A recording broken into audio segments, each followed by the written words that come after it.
Hello. Welcome to Bvlgari at Watches and Wonders.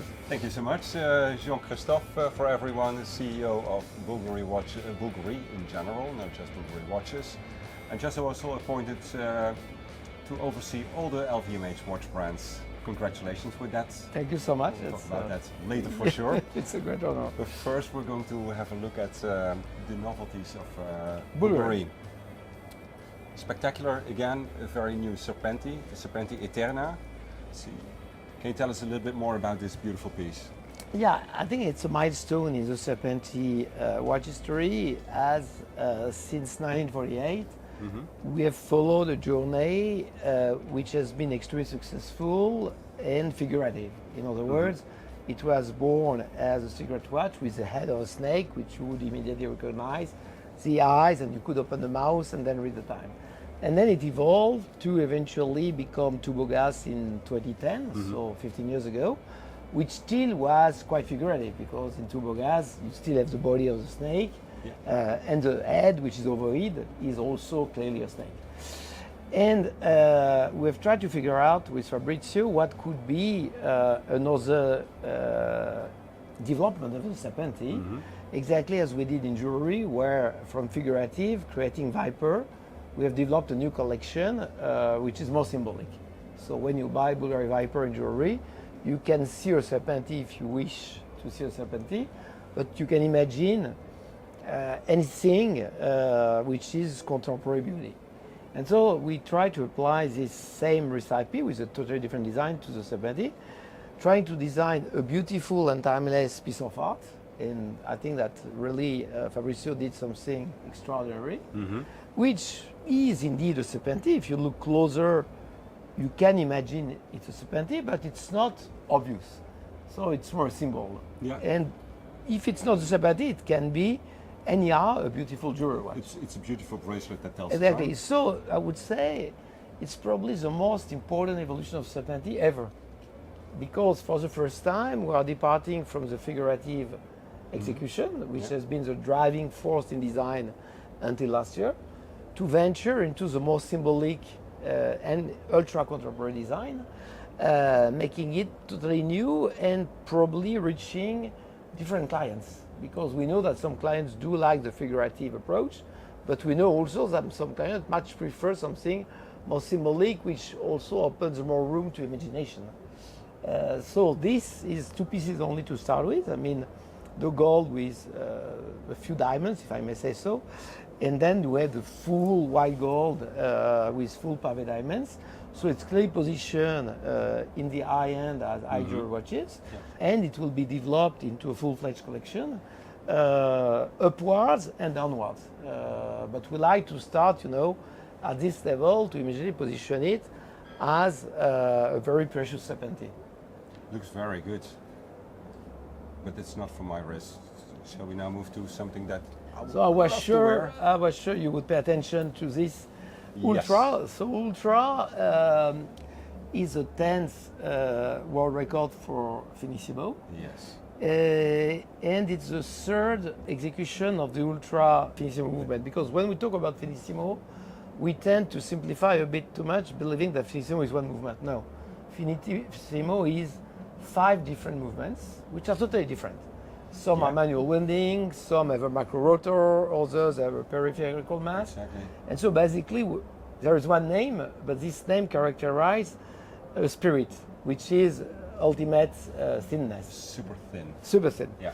And Ultra within, the diversity, is a collection within the collection. It's like if you take the world of sports car, you have the GT cars. This is a GT car.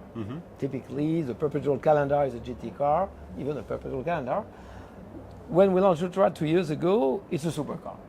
So supercar means that everything is extreme, starting with the thickness. This is 185, so the thinnest ever tourbillon ever crafted. Yeah. It's not only, very thin, but if you look carefully, you have a tourbillon, but you have also a skeleton watch, which is mind-blowing, because we talk about a very, very small volume. With the tourbillon, we had to make room for the tourbillon. So before you had the hours and minutes on 2 different dials. Yeah. Today we have regrouped hours and minutes on the top, and the tourbillon is replacing the minutes at the bottom. And despite all those additions, we have managed also to create a skeleton, which means that the 243 components are really amazingly small because not only they fit in something which is thin like a coin, but they leave room to a lot of transparency. And you moved from, for instance, that very first record that you made was 5mm for the tourbillon. Exactly. And To that was 1.85. already the thinnest tourbillon at that time. Exactly. And then you moved to another thinness somewhere in between. There was another Yeah, tourbillon. 3.5, and Exactly, then yeah. today There was we are the first 185. automatic one. Exactly. And then this 185. Yeah, and obviously we are using for this manual winding the same automatic time setting and rewinding box. That was in that box, yeah. Yeah, exactly, the same box, because for the client it's fantastic, you know. You just put it in the box and you find it always charged and on time. And even if the season is changing, last Sunday we had the summertime change, the box is changing to summertime as well. So it's incredible technology, not only into the watch, but also the box itself is like a magic computer, adjusting your watch. It's spectacular to see how, you know, that box, there's a lot of electronics inside. Of course, yeah. because you know, electronic have to drive mechanical. Yeah, exactly, you have to. And to handle it with the same care you would do yourself with your hands, which is also something which is, so the box is not as precious as the watch, but the box is very interesting. It's a little bit of a magic box. It's a magic box, yeah. It's on time again and round. It's very nice. You plan to do more world records after this one, or you say 10? Well, it's a question I've been asked since 2014, after the first one. Yeah. And indeed, the first one was a kind of coincidence. We wanted to do an ultra slim watch fitting with the styling of the contemporary gentleman. And so we saw that hours, minutes, seconds with tourbillon was pretty much consistent with that philosophy. And we discovered by coincidence that, by the way, we were beating a record. So we found it very smart because it was just providing the watch with even more interest. Not only it was thin, it was a new style, it was bringing to gentlemen a true modern slim watch, but it was a world record watch, which we learned a few days before. Was it Basel? Yeah, it was Basel, of course. It was Basel, of course. And then, of course, when you beat a record, we are all curious and competitive. So you start thinking that if we do another Finissimo, why not trying also to do it with a record together? Because if it comes with a record, it's better than if it comes without a record. The record is not mandatory. No. What's very important is that the watch is relevant. And here it's very relevant because you have a tourbillon, you have an ultra thin watch, you have a skeleton, which in terms of aesthetic is something which is extremely attractive. And additionally, it's a record. So again, but the record is not the purpose. The purpose is to be at the vanguard of the ultimate elegant modern watches. Whether it's a tourbillon, it's a perpetual calendar, it's a minute repeater, that doesn't matter. But we want really to be recognized as the watch of the 21st century, fitting with contemporary style. I think you did a great job with this one. This one is interesting.